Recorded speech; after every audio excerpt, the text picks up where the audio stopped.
अस्सलामु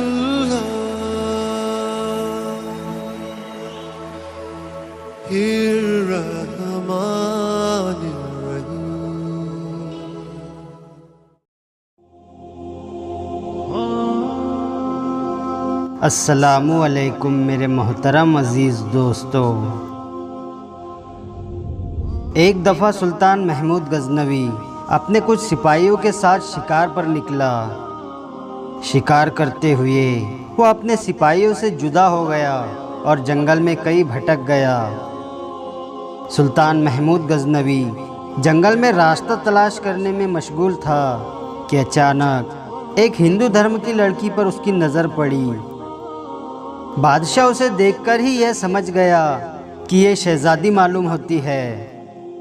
अकेली शहज़ादी के साथ उसकी कनीज़ भी थी, जो दरिया के किनारे पानी में पाँव डुबोए इस बात से बेखबर होकर बैठी थी कि एक जंगली रीछ उन्हें नुकसान पहुंचाने आ चुका है। इस वक्त तक के बादशाह का तीर उस जंगली रीछ के हलक के आर पार होता। वो रीछ शहज़ादी के कनीज़ को एक हाथ के पंजे से जख्म दे चुका था। इससे पहले कि शहज़ादी अपना तीर कमान संभालती, शायद बहुत देर हो जाती। सुल्तान महमूद गज़नवी ने पेदर पे 3 तीर उस जंगली दरिंदे पर दे मारे, जिससे वो ढेर हो गया। ये मंजर देखकर उस हिंदू शहज़ादी को ये जानने में मुश्किल ना हुई कि इस महारत और बहादुरी का मुजाहरा एक जंगजू सिपा सलार ही कर सकता है। शहज़ादी ना जानते हुए कि ये कोई आम जंगजू सिपा सलार नहीं, बल्कि एक ताकतवर इस्लामी लश्कर का सरबराह है। और फिर बादशाह की तरफ मुतवज्जा हुई और अपना तारुफ कराते हुए बोली, मेरा नाम समर्ती है, मैं जयपुर के रियासत के महाराज की बेटी हूँ। मेरी जान बचाने का शुक्रिया। मैं तुम्हें अपने पिता से कहकर फौज में कोई आला ओहदा दिला दूंगी। तुम हमारे फौज के सिपाही लगते नहीं हो। बताओ कहाँ से ताल्लुक़ है तुम्हारा? शहज़ादी तो ये नहीं जानती थी कि उसके सामने कोई मामूली सिपाही नहीं है, बल्कि सुल्तान महमूद गज़नवी है, जिसके नाम से ही हिंदू महाराजाओं के होश उड़ जाते हैं। सुल्तान महमूद गज़नवी ने मुख्तसर अपनी शनाख्त जाहिर ना करते हुए कहा कि मैं किसी और फौज का सिपाही हूँ, और कहने लगा, चलिए मोहतरमा, मैं आपको किसी महफूज मुकाम पर पहुँचा देता हूँ। आप मेरे पीछे चलती जाए। अंधेरा बढ़ता जा रहा है, रास्ता ना मिला तो शायद इसी जंगल में रात बसर करनी पड़े। वो शहज़ादी ये भी जान चुकी थी कि ये शख्स लालच और खौफ से पाक है। वो बादशाह की नज़रों में हया देखकर खुद को महफूज समझ रही थी। जंगल की दाट झाड़ियों की वजह से शहज़ादी का लिबास बहुत सी जगह से छलनी हो चुका था, जिससे उसका जिस्म भी दिखाई देने लगा था। शहज़ादी थकावट से चूर हो चुकी थी। सुल्तान महमूद गज़नवी ने शहज़ादी को सख्त पत्थर और दरख्त की तरफ इशारा करते हुए कहा, शहज़ादी साहिबा, आप इधर आराम कर लो। रात की तारीकी बढ़ रही है और मौसम भी ख़राब हो रहा है। अंधेरे में घने जंगल में सफ़र करना दुश्वार है। सुबह होने पर मैं शायद आपको किसी महफूज मुकाम पर पहुंचा सकूं। शहज़ादी के पास उस अजनबी सिपा सलार पर एतमाद करने के अलावा कोई दूसरा रास्ता न था। बादशाह ने महसूस किया कि शहज़ादी अपने बेशकीमती मगर कतरे बारीक लिबास में जंगल में ठंडी रात शायद ना गुजार सके। बादशाह ने अपनी मोटी चादर शहज़ादी की तरफ उछाल दी और शहज़ादी को देखा, जैसे कह रहा हो, ये ओढ़ ले। शहज़ादी ने बेझिझक चादर ओढ़ ली और टेक लगाकर दरख्त से लेट गई। शहज़ादी की नज़रें बादशाह के चेहरे की तरफ जमी हुई थी। बादशाह नज़रें झुकाए आग जलाने की कोशिश कर रहा था। बिलाखिर आग जल गई और उसकी रोशनी में बादशाह का नूरानी चेहरा चमक पड़ा। बादशाह ने शहज़ादी की तरफ कतई नज़र मिट्टी से तयम्मुम किया और नमाज पढ़ने लगा। शहज़ादी को झटका लगा कि ये तो मुसलमान हैं। शहज़ादी इस तसव्वुर से ही काँप गई कि कहीं गजनी के लश्कर से तो नहीं। उसने सोचा कि ये तो लुटेरे हैं, गाय भैंस बकरी सबका गोश्त खाते हैं और ये तो मुझे जिंदा नहीं छोड़ेगा। लेकिन अगले ही लम्हे शहजादी उसके गुजरे हुए वक्त को याद करने लगी। अगर ये इतना जालिम होता तो मुझे रीछ से न बचाता। ना चाहते हुए भी शहजादी का दिल फिर से इत्मीनान व यकीन से भर गया। बादशाह नमाज के बाद दुआ करते हुए ज़ारों कतार रोने लगा और रोते हुए बादशाह ने अपने खंजर की नोक अपने पाँव के अंगूठे पर रखकर उसको दबा दिया। शहजादी देखती रही कि ये नौजवान मर्द मुझसे गुफ्तगू में बेतकल्लुफ़ नहीं होना चाहता। जब सुबह हुई तो बादशाह ने शहजादी से कहा, अब हमें निकलना चाहिए। रास्ते में कुछ दूर जाकर बादशाह को एक सफ़ेद पत्थर पड़ा हुआ मिला। बादशाह के सिपाही निशान छोड़ गए थे।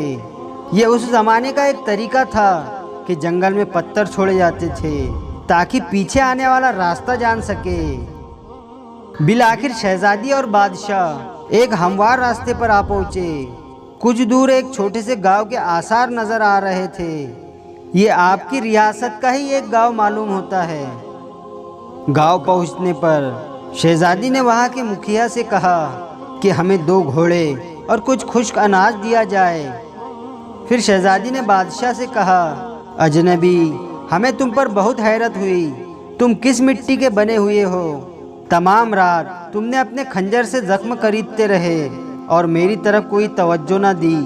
तुम चाहो तो हमारे साथ महल चलो, हम तुम्हें अपनी जान बचाने के बदले में इनामो कराम से भर देंगे।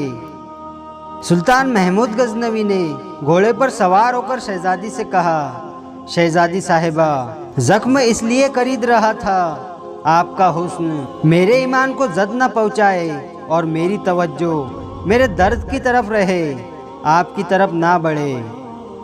शहजादी तो बादशाह को अजनबी सिवा सलार समझ रही थी और फिर कहने लगी, क्या तुम्हें यह मौका गंवाना चाहिए था?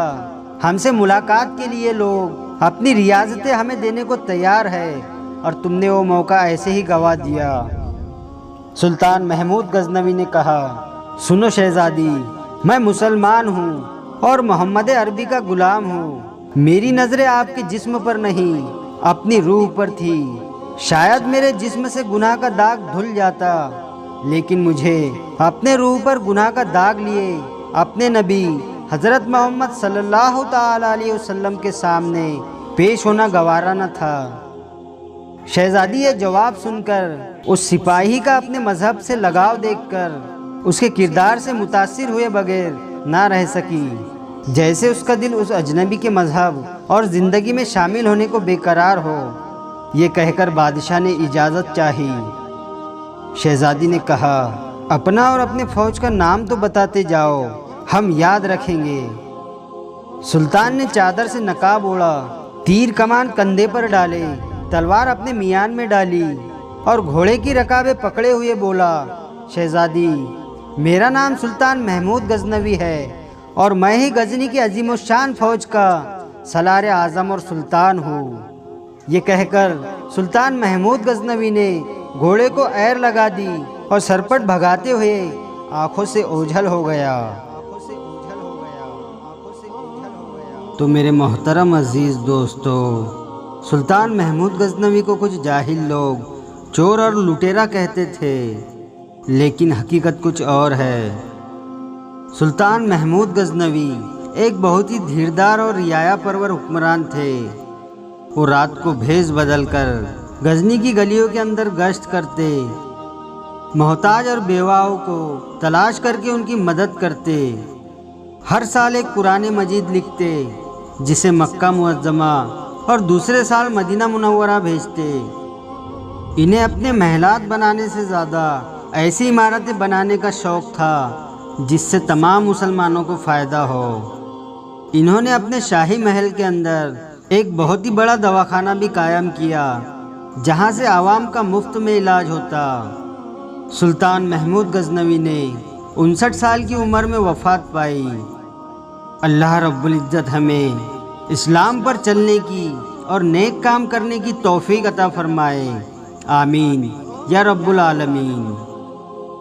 वीडियो पसंद आया हो तो लाइक और शेयर ज़रूर करें, और आपने अभी तक हमारे चैनल को सब्सक्राइब नहीं किया है तो उसे भी सब्सक्राइब ज़रूर कर दे और साथ में बेल आइकन दबा दे ताकि हर आने वाली नई वीडियो की नोटिफिकेशन आप तक पहुंचती रहे।